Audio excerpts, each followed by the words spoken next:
मिनश्शैतानिर्रजीम बिस्मिल्लाहिर्रहमानिर्रहीम अस्सलामु अलैकुम रहमतुल्लाहि वबरकातुहू रब्बी यस्सिर वला तुअस्सिर वतम्मिम बिल खैर। आज हम लेंगे कुछ अल्फाज व मायने। अब हम यहाँ पहले पर देखेंगे क्या है यहाँ पर हफ्तावारी। हफ्तावारी के लिए क्या कहते हैं? हफ्तावारी के लिए कहते हैं अल उस्बुइयतुन। अल उस्बुइयतुन यानी हफ्तावारी के लिए कहा गया है। अब हम नीचे देखेंगे क्या है यहाँ पर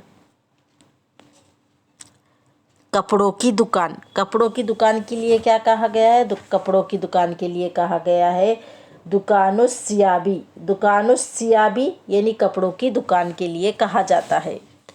अब हम नीचे देखेंगे क्या है यहाँ पर जूतों की दुकान। जूतों की दुकान के लिए क्या कहते हैं? जूतों की दुकान के लिए कहते हैं दुकानुल अहजियती। दुकानुल अहजियती यानी जूतों की दुकान के लिए कहा गया है। अब हम नीचे देखेंगे क्या है यहाँ पर मसीह ईसाई। मसीह ईसाई के लिए क्या कहते हैं? मसीह ईसाई के लिए कहते हैं मसीहियुन। मसीहियुन यानी मसीह ईसाई के लिए कहते हैं। अब हम नीचे देखेंगे क्या है यहाँ पर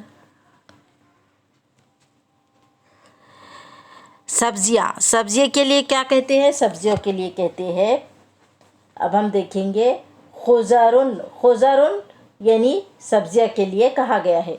आज हम यहाँ तक ही लेंगे। इसके आगे के एपिसोड में हम आपको बाद में बताएंगे।